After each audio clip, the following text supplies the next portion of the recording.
Welcome back to Let's Talk Careers. I'm so excited to bring another incredible guest. Today we are meeting with Kate Robson, who is the Motorsport Projects Manager for Pole Position. Welcome, Kate. I'm super excited to have you talking with me about all things motorsport, but also taking us down memory lane of your career journey. Thank you for joining me. Thank you, Maria. I love taking guests down memory lane. So that's where we're going to start today, Kate. I thought, let's go all the way back to, well, not too long ago, really, when you were a younger teenager and you were really interested in a variety of different subjects. You mentioned math, sciences, but you also liked languages. How did you go from that broad range to making your post-secondary decisions and then thinking about that career direction that you wanted to take? Okay, so as you say, when I was at school, I was interested in a broad range of subjects, and really applied myself very hard to all of them. Same really for the next level up, and then when it came to university, I didn't pick a degree with a specific career in mind. I more picked a degree that I was interested in doing, again, something quite academic, just with a view of leaving my options open, really, for once I got my degree and I went into the world of work. Whenever I speak with young people and we talk about their career, very often they think that their post-secondary choices are going to define the type of work and how they work in the future. When you reflect backwards and the degree in economics and economic history, can you connect the dots between what you learned and how it transfers into your everyday work life today? It's interesting. I really can actually. We'll talk a bit more about what I did after university later, I guess. But it's very interesting that when I decided after a few years that I would really like to try and get a job in motorsport, which is not the easiest thing at all. There's a lot of, writing emails and knocking on doors and just trying to find that first opportunity that will let you through the door. It's very interesting that the people who gave me a break and asked to see me, and these were the guys where I had the job in the British Rally Championship. When I sat down with the senior management there, it's very interesting that they said, we like the fact that, you have this very strong academic background. The degree that you got shows your kind of level of education and the fact that you kind of dedicated yourself, because they knew it was, quite a serious degree and quite a hard one to do. And, that was what impressed them. I had no motorsport experience whatsoever, but they said what jumped out of your CV was your academic background. And, they said, motorsport will teach you, but you come to us with this very strong foundation of academic subjects. So yes, I really could join the dots actually, plus a bunch of transferable skills from previous work as well. So yeah, it's interesting. I love that you mentioned how the employers identified that, because I think that's really the key, isn't it? When young people are thinking about making those post-secondary education choices, they're almost predicting, what will my future employer think about my choice today if it's not directly linked? So I love that you said that. That can bring a lot of hope to young people making those choices today. And I also really appreciated that you highlighted the challenges of getting into motorsports. Now, I'm going to take you down maybe a slightly different kind of discussion path, but it's an important one to have. Kate, would you say that motorsport is challenging to get into for, it doesn't matter what gender you are, or is it more specific to it's challenging for a woman, or maybe it was when you first started and maybe it's slightly different today? I would say I think there are possibly more opportunities today, but I didn't particularly find any barriers, and I don't think it was harder for me as a woman to get in at the time that I was trying to get into the sport. It was hard anyway, regardless. Motorsport at that time was one of those things where, if you know someone or if it's in your family, something like this. So it really was, a question of just knocking on doors and trying to persuade people to give you a chance. When I took my first job in motorsport, I took a job more on the administration side of things. And the kind of key thing that happened was after about a year, when I had my first performance review with them, they sat me down in the boardroom and they said, okay, so you've done really well. It's great. We really like you. You have a choice. You can either continue doing what you're doing, which is great, or which is something, that I'd obviously hinted I wanted to do.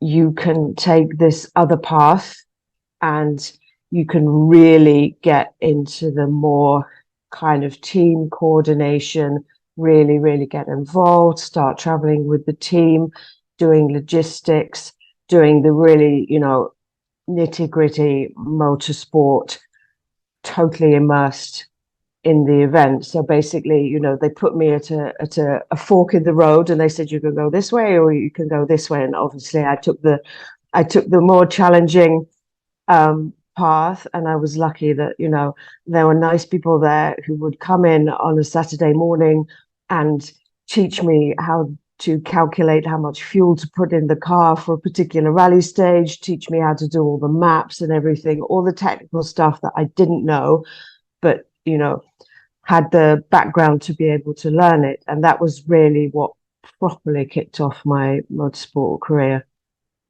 That's really hopeful, especially for young girls today who are interested in the motorsport industry and, knowing that it is challenging for everybody and there are more opportunities today. So I want to go down the parent concern path, right? Whenever I speak with parents and we're talking about how to help their children, I'm often told, Ms.V, sway them away from hobbies.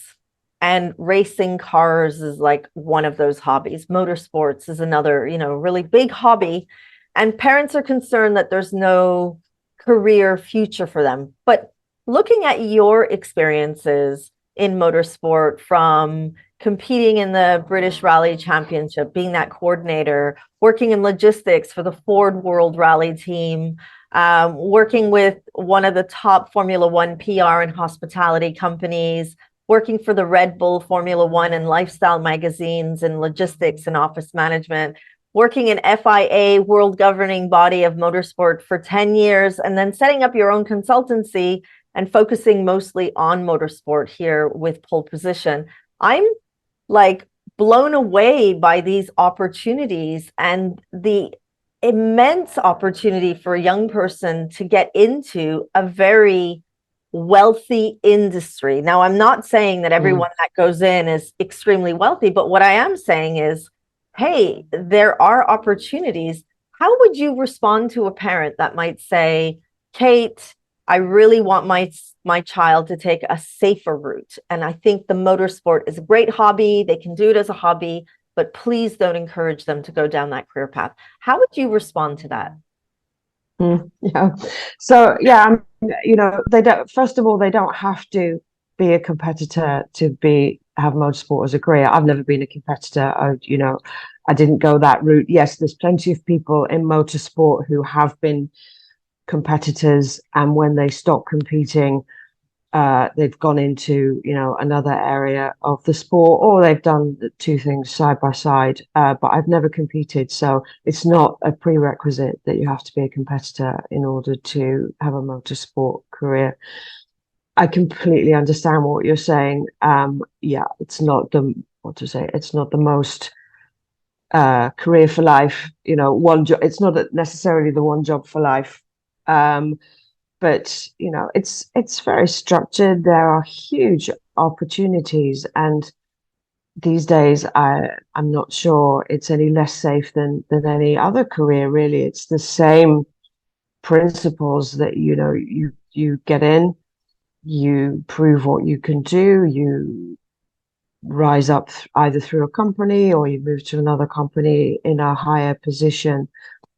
Okay, it's not like some careers where there's a very, what to say, strict process of entry, and companies, they take a certain number of graduates each year, this kind of thing. Of course, it's not like this. You have to put a lot more of your own effort into it. But I would say once you have a foot in the door, even if you don't get that specific job in motorsport that you're looking for, take a job, prove what you can do, and then there are tremendous opportunities for development. Wonderful. And I don't think there is a job for life anymore. I think it No, really exactly. Yes. Yeah. I think it's I don't about think being this. agile and adaptable. And the industry, I always say to parents, if the industry is something that your child is really interested in, don't look at the job, the occupation. It's really about gaining experience in that industry. And like you said, you don't all have to be sitting in the motor vehicle competing. There are so many jobs behind the scenes. I want to take you down another part of your experiences right now in your current role, and the educational programs that are linked to STEM. Now, STEM is the trending topic in the world, and it's being revamped and evolved from STEM to STEAM to even including business in STEM for some parts of the world. But why are you now focusing on those educational programs, and how does that help a young person on that career journey? So I think there are, as I said, there's more opportunities now for students in school to at least have a taste of motorsport in various roles, and to see what could be the potential. When I was at school, there was nothing like this at all. So one of the things that we're working on at the moment, promoting in the UAE a STEM program called Green Power, which originates in the UK, but is now going more and more worldwide, whereby groups of students build an electric race car over normally a couple of terms in school.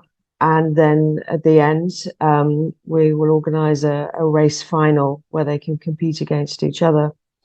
So this starts at 9 years old. So we have three age groups, 9 to 11, 11 to 16, and 16 to 25, with different cars for each. So it's a tremendous opportunity for students to properly get a taste of motorsport, building the car, learning about the roles within the team. There's normally about 12 students in a team. And when they come to race day, we have 3 out of the 12 other drivers, and then the rest would take other roles as you would have in a race team. So it's really encouraging, particularly engineering in motorsport, and quite a few people from this program have gone on to have placements and to have engineering careers. Normally 40% of the participants are female as well, which is absolutely great to encourage women into motorsport. So that's something that we're really promoting in the schools, and we'll be starting in September of this year when the new academic year starts. So that's one thing. Another thing that we're working on with students as well, in a number of areas. Esports obviously is growing at an enormous rate at the moment, especially since COVID, when it's really taken off, when people have been able to race from home. So esports has become really quite a professional industry. And we've teamed up with some experts to develop an e-motorsports academy structure, the aim of which is to give two pathways, actually. One of the pathways is to professional or top level e-motorsports. So you can really learn all the techniques and everything that goes with it as well to reach top of your game in esports. But the other pathway is for those people who would like to transition from e-motorsport onto the track, so onto real life motorsport, which again, as we know, for competing is hard. It's hard to get into. So this presents a very accessible way and opens up real motorsport to a lot more people. Now, this program has a very broad curriculum. So it's not just teaching people on simulators. It's from the day one, it includes all the elements you would see in a young driver training program. So fitness, nutrition, mental training, educating the parents on how things should be at home, making sure the kids get enough sleep, all of this. So you're really producing a future driver right from the start. And again, this has some STEM elements as well. So yes, we're trying to do lots at the educational end and at the grassroots end of things. Sounds like there's a lot of transfer. There are many transferable skills that young people can take in. Now, when you're building these programs and you're thinking about, well, how is this going to help a young person understand how they can transfer these skills into the world of work? How do you sit down and kind of say, okay, how's this going to be different? I think what I'm trying to say is, how are these programs different to what a student would have to take when they're at school already? Sure. I think, yeah, it's all about dedication and discipline, but at the same time, it's also, it's exciting for them. Green Power, it's motorsport, so it's STEM education, but in a real world context. They build a car and they end up on the track. So, I think that's very attractive for students.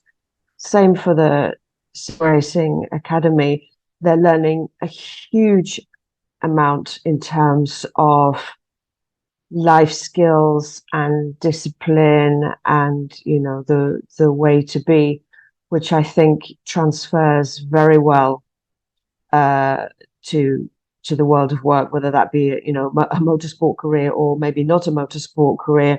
There's a lot of things, and they will learn that the dedication, and maybe you have to make sacrifices. Maybe you have to go to bed a bit earlier, and you eat different things, and you have to rethink the way that you live in order to reach the top level. And I think a lot of these things are applicable across the board.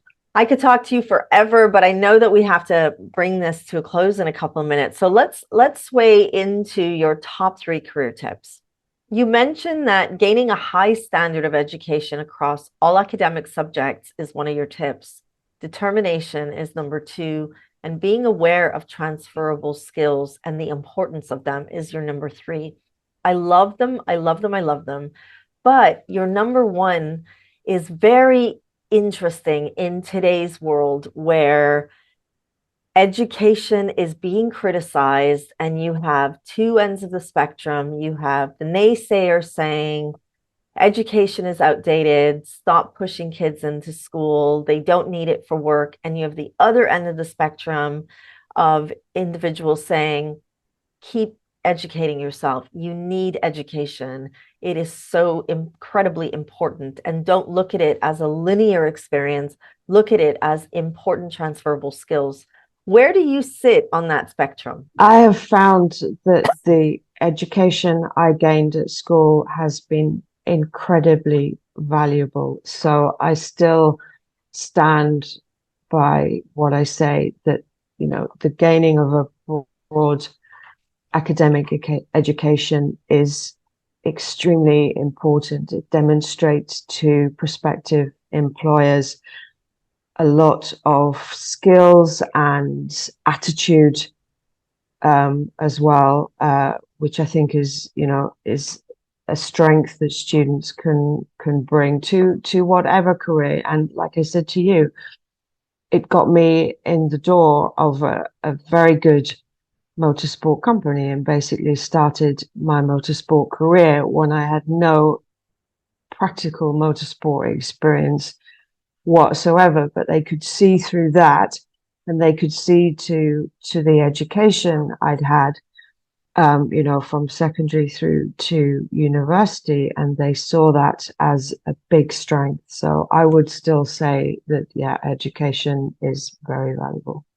And, you know, students are just luckier these days that we do have things like green power, you know, like the sim academy we're talking about, which is actually also going to bring motorsport to them, which, you know, is a great extra layer. But yeah, I wouldn't underplay the academic side at all.